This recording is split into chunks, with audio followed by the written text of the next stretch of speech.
Oggi voglio parlarti di un'abitudine che mi ha letteralmente cambiato la vita e credo che aiuterà anche a cambiare la tua. Più che un'abitudine, questa è una vera e propria lezione di vita e può sicuramente stimolare in te una riflessione o uno spunto di partenza. Se siete amanti della crescita personale come me, avrete sicuramente già sentito, visto e letto che studiare, allenarsi e svegliarsi presto sono sicuramente i 3 pilastri fondamentali e sono quelle 3 classiche abitudini con le quali tutti si riempiono la bocca. Ma c'è qualcosa di più profondo e concreto, se vogliamo, di cui si parla davvero poco. Prima di svelarti di cosa si tratta, però, ti chiedo di lasciare un like per supportare il canale e di iscriverti se ancora non l'hai fatto, per rimanere aggiornato su tutte le ultime novità. Partirò subito con il raccontarti una breve storia e per farlo devo tornare indietro di circa 2 anni. Ecco, questo sono io nel 2019. Ricordo come fosse ieri quel giorno e eravamo più o meno nello stesso periodo e ricordo altrettanto bene quando scrissi questo foglietto dopo aver passato una giornataccia al lavoro. Immagino che ti stavi chiedendo cosa c'era scritto o cosa c'era all'interno di questo foglietto fin dall'inizio del video. Non è nulla di così speciale, anche se per me lo è stato. In questo foglietto quel giorno scrissi 5 obiettivi che volevo raggiungere. Mi sono seduto, ho impugnato la penna e ho cominciato a scrivere.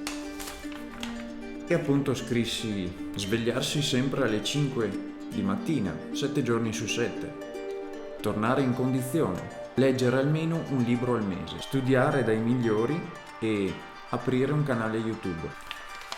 Sono 5 obiettivi banali e semplici per qualcuno di voi, per qualcun altro invece sono degli obiettivi abbastanza importanti.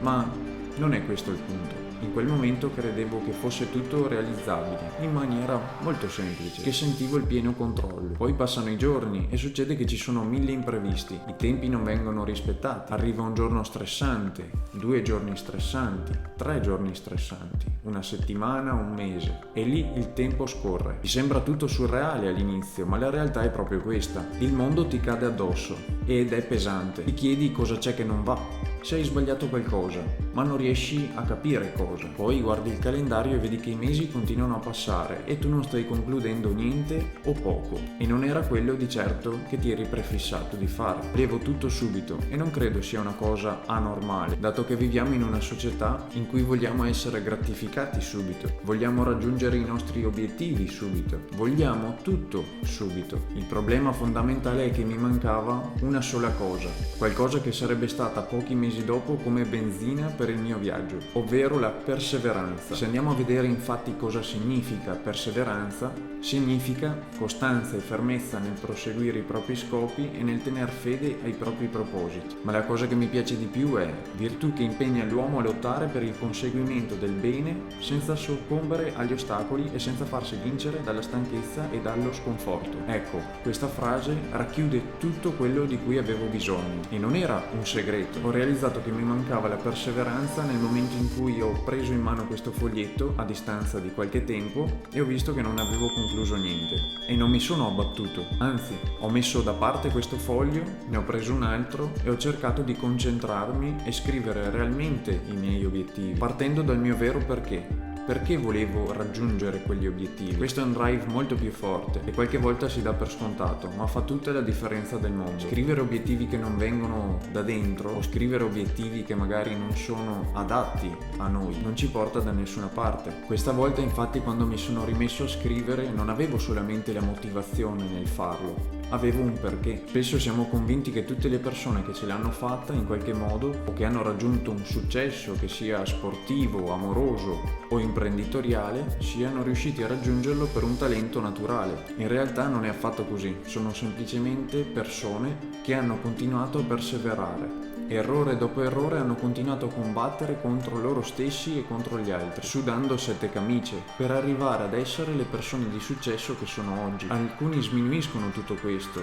ma è la parte principale. A volte sento dire che sono stati fortunati, hanno avuto una botta di culo, ma anche chi dice questo sa che nel suo profondo sono tutte scuse che giustificano il loro insuccesso, o che giustificano ancora la loro mancanza di voglia di fare. In quel periodo ho cominciato a pormi delle domande che prima o poi tutti quanti si pongono nell'arco della propria vita. Come ha fatto quella persona a raggiungere un determinato risultato? Qual è stato il meccanismo che gli ha permesso di vincere? Da lì in poi mi sono avvicinato sempre più al mondo della crescita personale, acquistando e leggendo libri, tanti libri, acquistando corsi, tanti corsi e avvicinandomi sempre di più a gente di cui avevo molta stima, manager, venditori, imprenditori. E tutto questo perché? Per cercare di unire strategie e punti comuni, storie di successo e di insuccesso che mi avrebbero permesso e fatto capire un nuovo mondo, ovvero quello della comunicazione e dei vari business online. Tutto questo perché? Perché volevo migliorarmi. Non mi è mai mancato l'impegno, il sacrificio. Ho sempre dato molto senza chiedere nulla in cambio, partendo dal basso con umiltà, ed era arrivato il momento di volere di più. Quel periodo, mentre leggevo, studiavo e mi confrontavo, aumentavo giorno dopo giorno la mia consapevolezza di come funzionano realmente le leggi che permettono a qualcuno di arrivare e a qualcuno di fallire. Si trattava solamente di capire come funzionava il gioco e utilizzarlo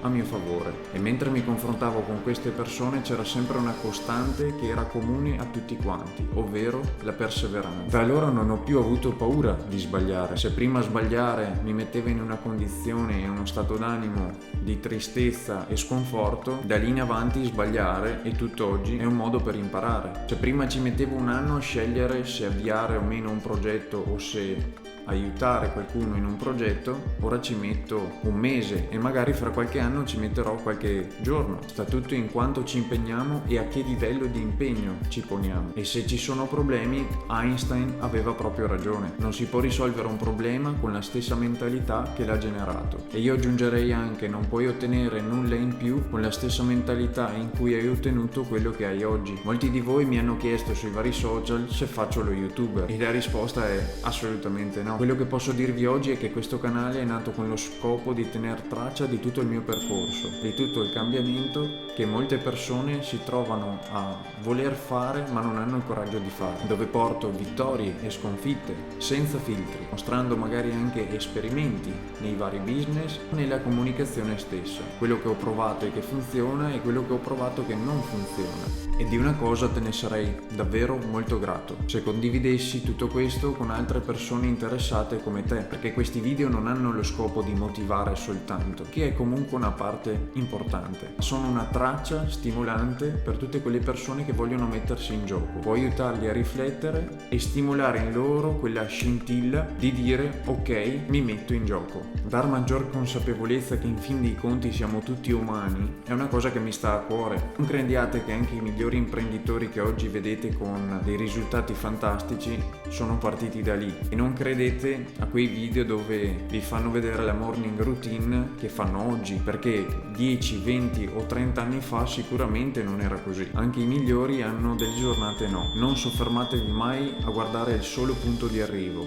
Quando si hanno obiettivi non vanno lasciati lì come avevo fatto io con questo foglietto a prendere polvere, ma vanno perseguiti. Non sempre ci riusciremo, ma a che serve piangersi addosso? A che serve aspettare domani se posso iniziare oggi? A che serve dire di no se almeno posso provarci? Per vedere un risultato qualunque ci vuole tempo. Vedete il vostro obiettivo, il vostro sogno come un cantiere in costruzione. Avete un progetto che corrisponde alla vostra idea. Avete mattoni, cemento e attrezzi che corrispondono ai punti che dovete unire per far sì che quell'idea si realizzi in qualcosa di concreto. E il giorno che inizierete non fissatevi sul finire, ma sull'iniziare. Quando posate un mattone, un singolo mattone, assicuratevi che quel mattone sia posato con la massima cura, che sia posizionato correttamente. Più attenzioni darete a questo singolo mattone, più il risultato finale sarà grande e solido. Non abbiate fretta. Immaginate che impegno, disciplina e costanza non sono nient'altro che il cemento che unirà i vostri mattoni. Ci sarà sicuramente il giorno di pioggia che vi fermerà il cantiere, ma questo vi servirà per fare ordini. Ricordate una cosa: continuate a perseverare.